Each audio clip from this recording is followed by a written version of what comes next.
Hello students, I welcome you all to this बेलव channel बेलव academy. आज है हमारा कॉन्सेप्ट बुक सीरीज का डे 7 और आज का हमारा टॉपिक है सेल्फ एफिकेसी। ये जो नोट्स है प्योरली एनसीईआरटी बेस्ड है, यानी एनसीईआरटी में से जो इम्पोर्टेंट पॉइंटर्स है उनको मैंने यहाँ पे लिखा है। तो आप चाहो तो आपका जो एनसीईआरटी बुक है वहाँ पे आप मार्क भी कर सकते हो, मतलब आप मेरे साथ साथ पढ़ते जाओ, समझते जाओ और एनसीईआरटी में जो इम्पोर्टेंट पॉइंटर्स हैं उनको आप मार्क कर लो। और अगर आपको ये नहीं करना है तो आपको अगर पीडीएफ चाहिए, जो पीडीएफ यहाँ पे मैंने बनाया है, तो आपको ज्वाइन करना होगा व्हाट्सएप चैनल जिसका नाम है बिलव्ड कम्युनिटी, जिसका लिंक डिस्क्रिप्शन में है। और वहाँ पे आपको पीडीएफ नोट्स के साथ साथ इम्पोर्टेंट क्वेश्चंस, लेटेस्ट अपडेट्स वगैरह और भी सारी चीज़ें मिल जाती है। ओके, तो डिस्क्रिप्शन में लिंक है, चैनल को चेकआउट करो और ज्वाइन करो।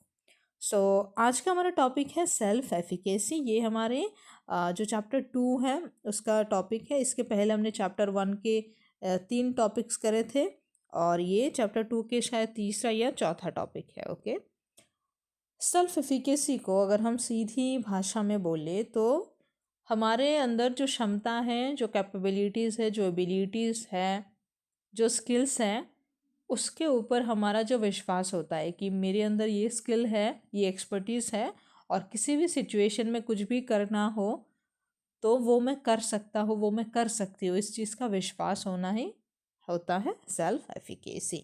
ओके, तो self efficacy refers to an individual believe. ध्यान देना, किसी भी इंडिविजुअल का बिलीव होता है जो कि in his or her capacity to execute behaviours necessary to produce specific performance attainments, कि किसी भी स्पेसिफिक परफॉर्मेंस को करने के लिए, किसी भी स्पेसिफिक परफॉर्मेंस को अटेन करने के लिए, प्रोड्यूस करने के लिए जो नेसेसरी बिहेवियर होता है वो करने की कैपेसिटी हमारे अंदर है। और इस चीज़ का ये जो है, मतलब इस चीज़ का होने का जो बिलीफ है किसी भी इंडिविजुअल का, वही होता है उसका सेल्फ एफिकेसी। तो एनसीईआरटी कहता है कि किसी भी इंसान में अगर ये जो बिलीव है दैट शी और ही हैज़ द एबिलिटी और behaviours required by a particular situation demonstrate high efficacy, कि किसी भी इंसान के अंदर अगर ये बिलीव है तो उसको हम कहते हैं कि उसका जो एफिकेसी है वो हाई है।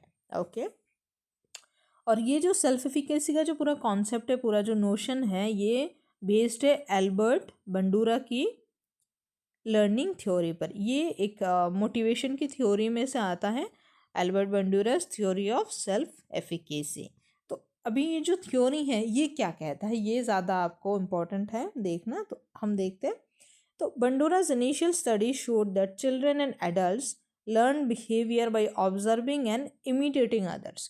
तो बंडूरा की जो स्टडीज़ है इनिशियल डेज में, उनकी जो स्टडीज़, इनिशियल मतलब स्टार्टिंग की जो स्टडीज़ है इस थ्योरी के ऊपर, वो कहता है कि जो बच्चे हैं और जो एडल्ट भी है वो अपना जो ये बिहेवियर है वो सीखते कहाँ से हैं, बाय ऑब्जर्विंग और इमिटेटिंग अदर्स। इमिटेशन मतलब कॉपी करना, मिमिक करना। तो या तो हम लोग को देख के सीखते हैं और साथ में उनको देखकर, उनको मिमिक करके, उनको कॉपी करके हम सीखते हैं किसी भी बिहेवियर को। ओके, अभी हम और इम्पोर्टेंट पार्ट को देख रहे हैं कि पीपल्स एक्सपेक्टेशंस ऑफ मास्टरी और अचीवमेंट। एक मिनट।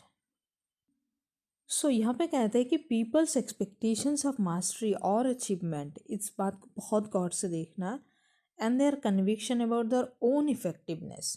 तो किसी भी इंसान का जो एक्सपेक्टेशंस होता है कि मेरी इस चीज़ पे मास्टरी है, यानी मैं इस चीज़ का एक्सपर्ट हूँ, मुझे इस चीज़ में बहुत हद तक चीज़ें आती हैं, और उसका जो अचीवमेंट और साथ में उसके कुछ कन्विक्शंस होते हैं अपनी इफ़ेक्टिवनेस के बारे में, कि मैं इस काम को करने के लिए बहुत ज़्यादा इफ़ेक्टिव हूँ, मैं इस काम को बहुत इफ़ेक्टिव तरीके से कर सकता हूँ। उसके ऊपर भी डिपेंड करता है कि किस तरीके का बिहेवियर में वो आगे जाके एंगेज होगा और साथ में वो किस तरीके के रिस्क लेने के लिए अपनी लाइफ में तैयार रहेगा। ओके, इसका अगर एक मैं बहुत कॉमन एग्जांपल दूँ, मानो कि आपका मैथ्स बहुत स्ट्रांग है, कुछ लोग साइकोलॉजी में साइंस बैकग्राउंड से भी हैं तो उनके लिए वर्क करेगा। मैथ्स बहुत स्ट्रांग है तो आपने जेई जैसे एग्ज़ाम को क्रैक करा है, तो मास्टरी आपका है, मैं इसको काट कर देती हूँ, अभी आराम से लिखते हैं। तो आपका मास्टरी है मैथ्स में, और आपने अचीव करा है, आपने जेई क्रैक करा है एग्ज़ाम। तो इस जगह पे क्या होगा कि आपका मास्टरी मैथ्स में है, आपने जेई क्रैक करा है, ये आपका अचीवमेंट है। तो इससे हम पता लगा सकते हैं कि आप आने वाले टाइम में किन तरीके की चीज़ों में, किन तरीके के एग्ज़ाम्स में इंडल्ज हो सकते हो। तो आपका मैथ्स स्ट्रांग है तो आप मैथ्स रिलेटेड चीज़ों पे आगे जा सकते हो।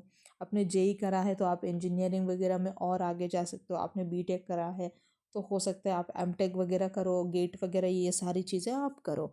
तो वहाँ से हम पता लगा सकते हैं कि आप आगे फ्यूचर में किस तरीके के काम में एंगेज रहोगे, है ना।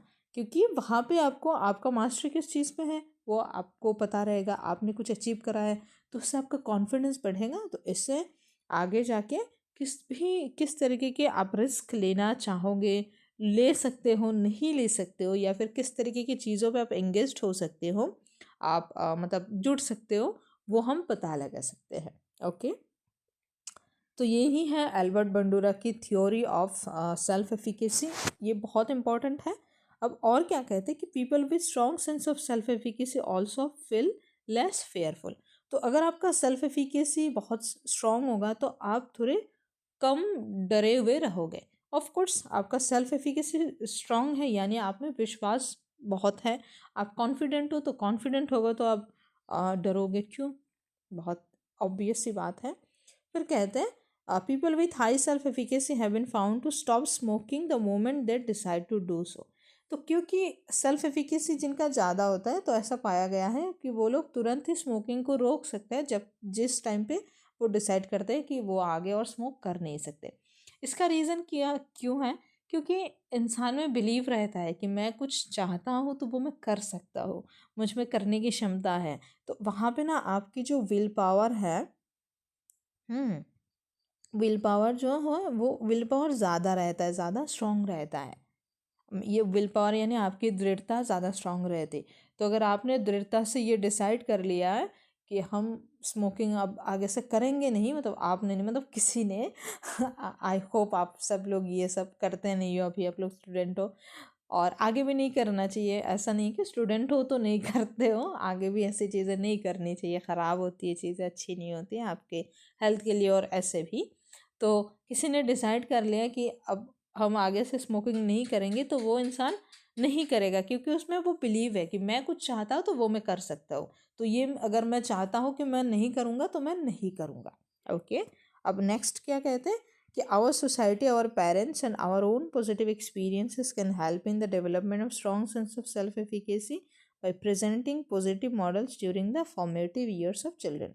तो हमारा जो सोसाइटी है, हमारे जो पेरेंट्स हैं और हमारे जो पॉजिटिव एक्सपीरियंसेस है, उससे हमारा सेल्फ एफिकेसी जो है वो बहुत हद तक डेवलप हो सकता है। अगर हम जब बच्चे का जो फॉर्मेटिव ईयर्स होता है, मतलब जब वो बच्चा बड़ा होता है, तब अगर उसको एक पॉजिटिव एक्सपीरियंसेस दे, पॉजिटिव मॉडल्स अगर उनके सामने रखे, तो उनका जो सेल्फ एफिकेसी है वो बहुत हद तक बढ़ेगा। ओके, सो यही तक था हमारा सेल्फ एफिकेसी का सफ़र। अब अगर आपको पीडीएफ चाहिए और इम्पोर्टेंट क्वेश्चंस वगैरह देखना है, अपडेट्स वगैरह देखना है, तो व्हाट्सएप चैनल ज्वाइन करो जिसका नाम है बेलफ्ट कम्युनिटी, और जिसका लिंक आपको डिस्क्रिप्शन में मिल जाएगा। और साथ में अगर आपको मुझसे जुड़ना है सोशल मीडिया के थ्रू, तो ये रहा मेरा इंस्टा आईडी प्रेयशी सूत्रधर, साथ में ऐसे करके बेलफ्ट एकेडमी भी लिखा रहेगा, तो आप वो भी देख सकते हो। So that's all, thank you so much. पढ़ाई करते रहो और कुछ भी चीज़ों की ज़रूरत है, चाहिए तो आप कमेंट करो। दैट्स